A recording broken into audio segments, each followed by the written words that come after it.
એટલે મા બાપ જેવું કરતા હશે એવું જ એના સંતાનો કરશે.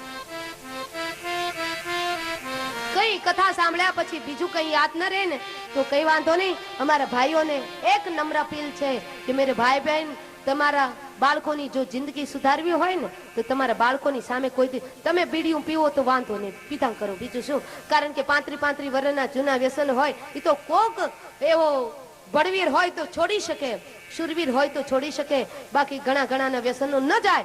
પણ તમારા છૂટે નહીં તો કઈ વાંધો નહીં, પણ તમારા બાળકોની સામે ખબરદાર જો બીડી પી છે તો તમારા બાળકોની સામે કોઈ ચૂટકી નહીં ખાતા, તમારા બાળકોની સામે ક્યારે કોઈ દિવસ તમાકુ નહીં ખાતા. કારણ કે બાપ બીડી પીશે ને તો છોરો બાપને ખબર નહીં હોય ને એમ ઠૂઠા પીશે. બરાબર છે. છોરાને એમ થશે કોઈ જન્મથી વ્યસન કરીને નથી,